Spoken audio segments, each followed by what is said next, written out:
Good morning. Coming to you from wetlands on the Little Cat Eye Creek, northwest of Sydney. Durrig lands acknowledge the cultural custodians of thousands of years and of caretaking of this land, and pay my respects to the elders past, present and future. Coming to you also from a very large gum tree, grey gum. Some of you might recognise it as Eucalyptus punctata.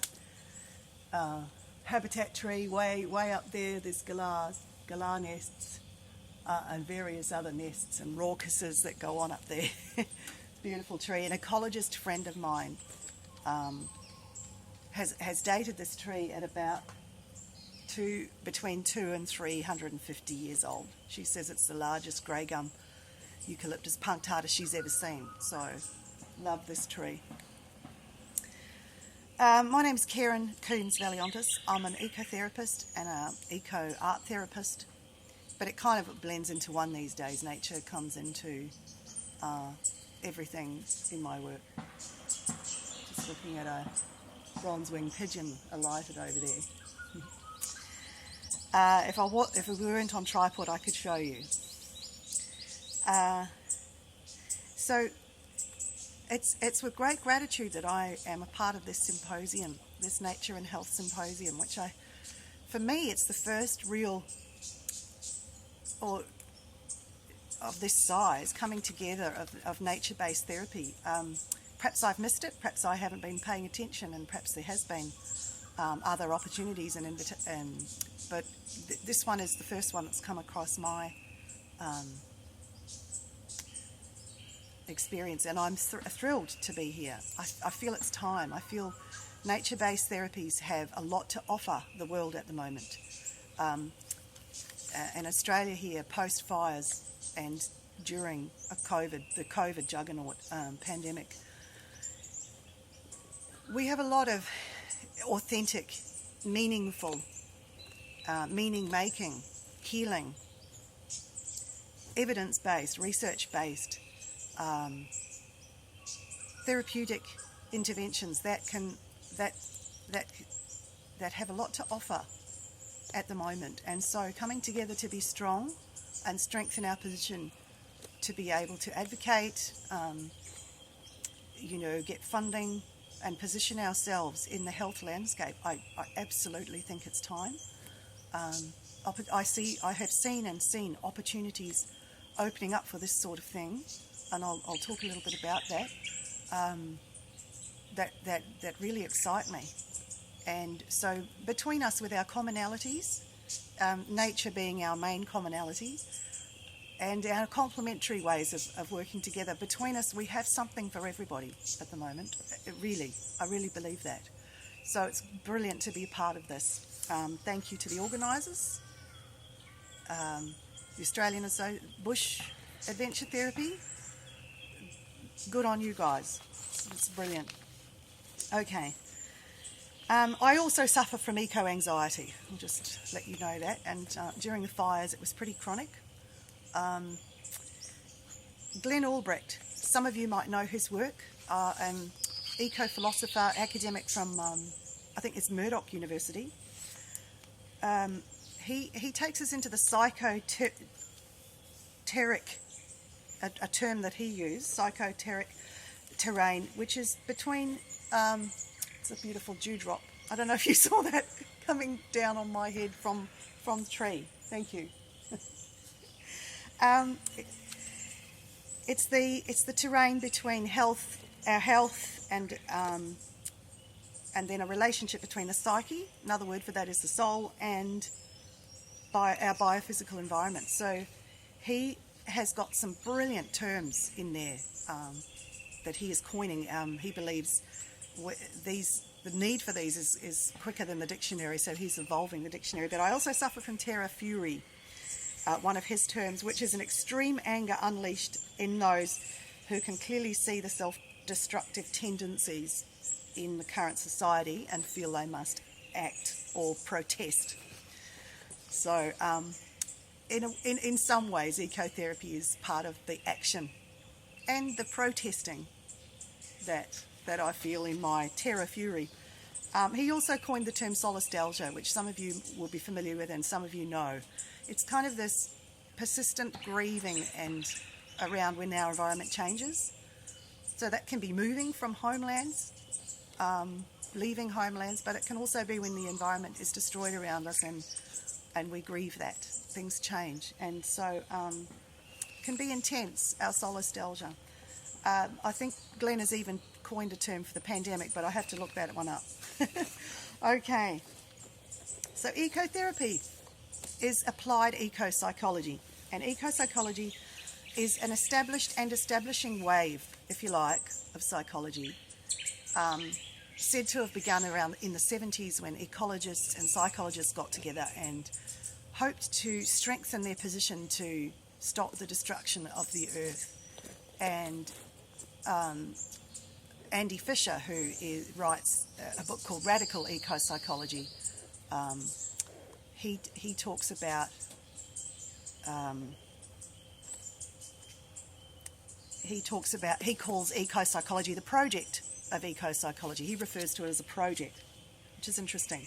But that says to me that it's a process, and subsequent waves of psychology have been processes. Remembering that Freud himself said, "Everywhere I go, the poets have been there before me," which is interesting. So while it's somewhat recent, it's also very, very ancient because it attempts to go back for what we've forgotten from our First Nations, Indigenous peoples the world over. Connection to nature was just such a central part of their cosmology, if you like, their worldview, their way of being in the world. Dr. Gabrielle Fletcher, some of you would have heard her do the keynote at 2018 Adventure Therapy conference at Stanwell Tops in Sydney. One of the best keynotes I've ever been to. Dr. Fletcher works at the Dakin Institute of Curie Studies in Melbourne, and she puts it very succinctly, this ontology that ecopsychology seems to be going back for or to learn from.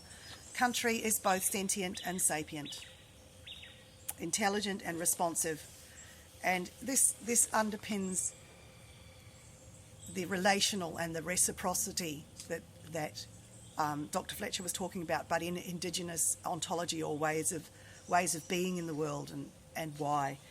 And it's the ontology behind the songlines, the idea of singing up country and the idea that country will suffer and will die if no one is there to sing it up.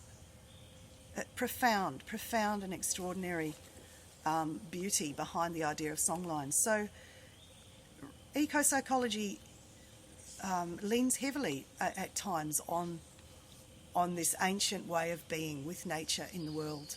A couple more words that begin with RE. Some of my favourite words in the English language. They may be yours too, because the root of the re word is Ra, or the sun, possibly Egyptian. The sun being the life, all life coming from the sun on this earth, and so all the re words have this life-giving quality in them. So a couple more that I love: reconnection and remembering. So ecopsychology helps us, or is a psychology that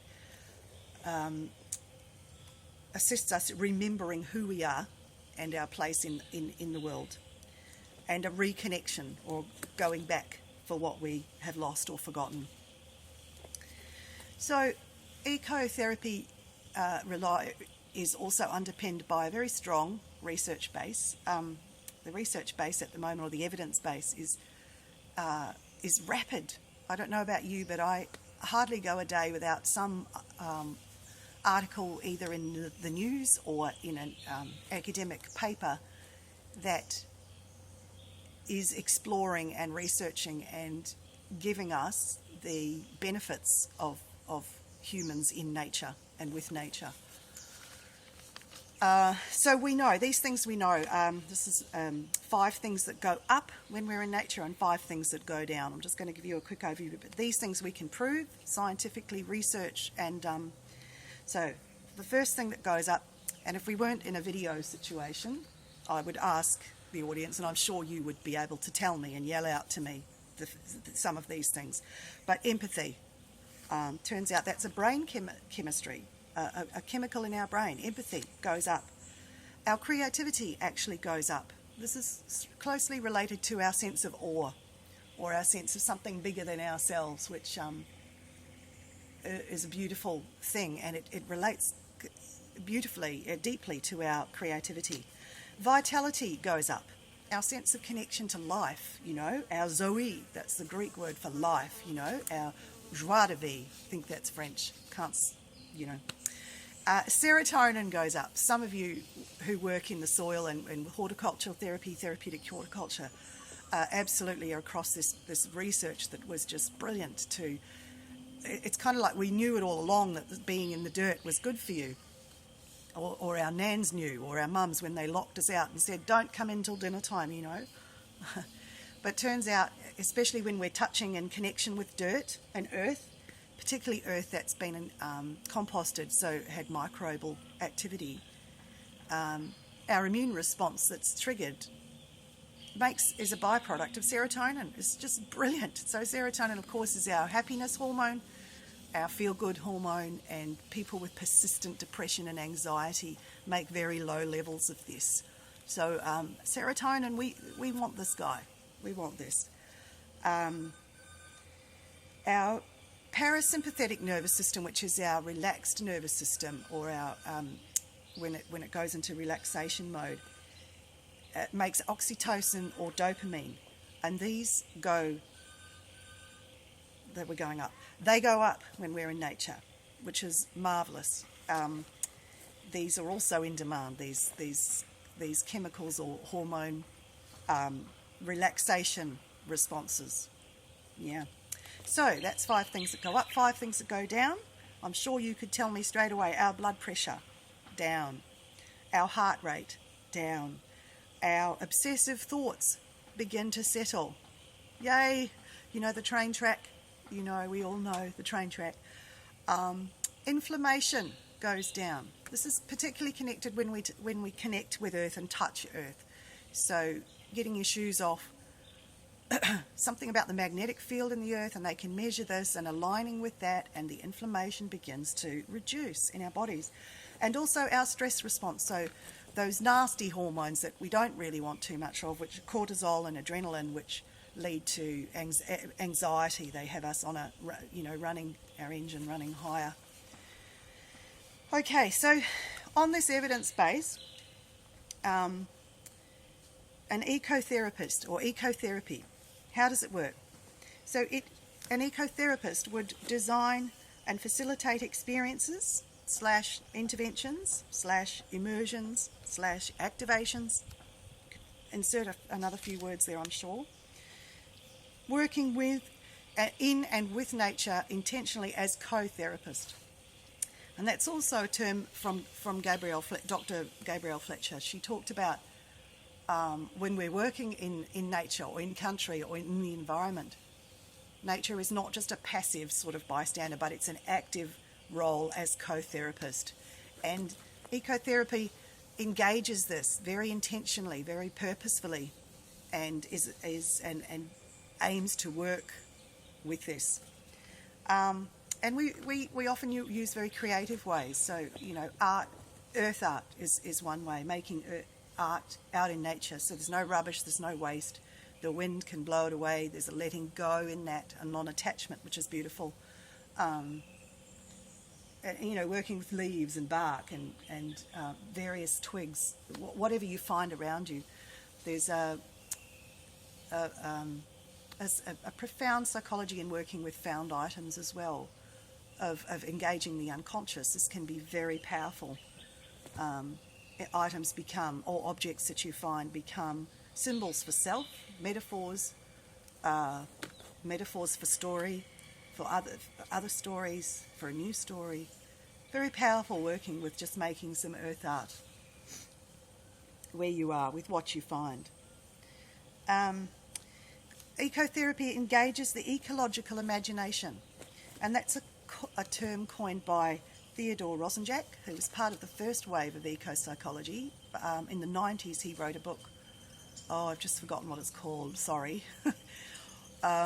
He followed that up and edited another book with Mary Gnomes in the 90s called, in the early 2000s, Eco-Psychology.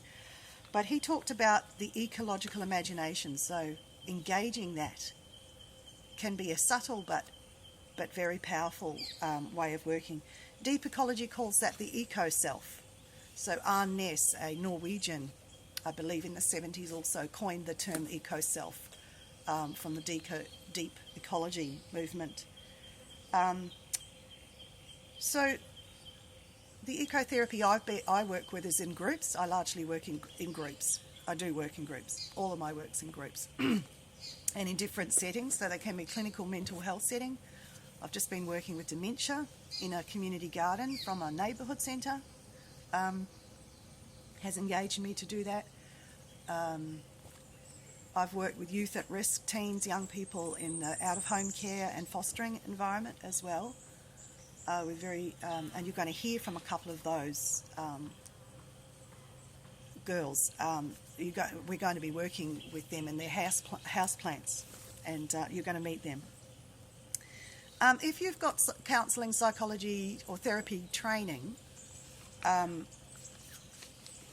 they work largely one-on-one, but they also work in groups, they work with nature and bring it consciously into the process and intentionally into the process. So some of them go for a walk and talk in nature, that sort of thing. There's many different ways. A colleague and friend of mine, Kelly Jarvis in New Zealand, works. She has a beautiful, huge, big nature table in her room and works with the nature table and found objects. They can find objects in the big nature table, and she also works with young people who've been court-ordered to see her. So some of them are coming against their will. Lots of them are coming against their will, and they come into her room and sit there. So I don't feel like talking today. She's like, that's okay, we're going out bush. And she'll take them for a bushwalk and sit by the river and make earth art with pebbles and talk about the river. This is also other-centered therapy. This has roots in a model, another drip. Other-centered, which also comes from Buddhism, and it shifts the focus from person-centered, which is a main tenet of Western psychology, to other-centered, which is nature-centered. And that can be profoundly relieving, a profound relief to just shift that focus sometimes. It's interesting. There's lots of there's beautiful Buddhist psychotherapy theory behind this. There's a lot more to say here, but I'm just sort of skimming over it. But other-centered, shifting the focus to the river. And then conversations, she tells me, will often turn to, how do we protect the river? How do we make sure the river will stay? Bill Plotkin, who is a psychologist in America doing spirit quests, he talks about the rewilding of psychology. So ecotherapy becomes an intentional and gentle-ish plea for a shift from egocentric to ecocentric. So this is also a subtle but powerful shift. Yeah. So Dr. Marcella Denon, she's an Italian researcher and academic in this way, talks about 3 different ways. How do we do this? How do we ecotherapy work from shifting from the egocentric to the ecocentric? 3 ways you can do it. So work that takes you inward to know yourself, beyond the roles that society would assign to you, to know your place in the world and to self-actualize. That's coming from Maslow's hierarchy. It takes you, so that's inward. Another way is downward. Takes you into your roots and your belonging and your connection to all living beings, Okay, so inward, downward to our roots and our connections to everything, the wood wide web, the web of life. And this is also based on Fritjof Capra, his new biologies and his the web of life. But also then upward. The other way that ecotherapy can take you is upward. This can be very mindful. This is mindful work. It's integrating work that healing our duality or our splits between ourselves, bringing it all in together. And work that takes you upward results in a greater availability to life, an enhanced ability to love. These are beautiful things. And learning some detachment, which we get from Buddhism and the Buddhist psychology, to not be so clingy to things and detach a little bit. And then it's almost like the highest attainment of all, or an aim or a goal, is to be giving back and protecting the earth and making that a reciprocal relationship where earth heals us and offers us so much, and we then give back and protect. So in my work as a nature ecotherapist working with nature, I've worked in clinical settings with mental health, and I've seen astounding responses in people and openings and just quite extraordinary it's been.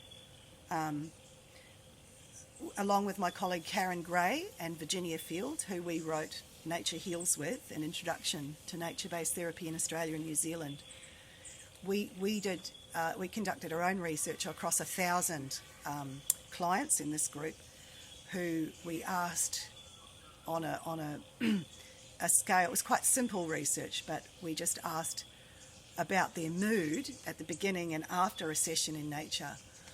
And 95% of them, and this is over 2.5 years, 95% of them said that their mood had gone up 1 to 2, and we're just doing a 1 to 10 scale, so it's sort of sociometry really of how is your mood now between 1 and 10.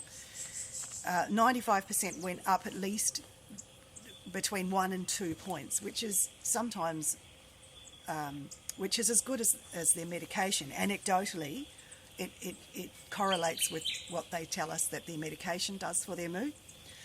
So we have a lot to offer. We have a lot to offer here. I also collate a eco-poesis zine, which you could be part of if you wanted to. That's online. And engaging the poetic, which is really just the language of the heart in people. People come and say, oh, I can't write poetry, or I don't like poetry. I believe we could all write poetry, and nature is a great poet. And eco-poetics or eco-poesis is a beautiful expression of what can happen when you're in nature and when you remember who you are in nature as well. Okay, so coming up you're going to meet 2 of the young people that have been in my care, and who are now in a group home, independent living, who have anxiety and depression. And one of them who was in my care for 6 months told me that she used to hate nature, actually, were her words. In ecotherapeutic terms, we might call that an ambivalent attachment to nature, which comes from attachment theory and attachment to a primary caregiver. But nature being mother as well sometimes, Mother Earth, there's an interesting correlation there and some interesting work coming out of the UK. Michael, just forgotten his name. I can put these at the end of this. No. Anyway, he correlates the attachment to a primary caregiver with also nature. Very interesting work. You're also going to meet, they're going to be working a little bit with their houseplants, which I introduced them to, and now they becomes a very daily ritual to these girls and metaphor, strong metaphor, profound metaphor for self-care and for groundedness. That they'll tell you, and mindfulness. And you're going to meet Ling Helbert, who is a Sydney Sydney-based devoted Buddhist, born in Laos, and brings her sort of Eastern approach, working strongly in nature, and her love of nature to her ecotherapy. And she's worked in clinical mental health, she's worked in community, and she just brings her gentle ways of working with nature and ritual and Tai Chi in nature as well. And we're going to meet Ling, and I hope you'll get a sense of the very different ways and very much diverse ways of working in ecotherapy and settings. So enjoy that. Thank you. All right, turning it off. Push the red button.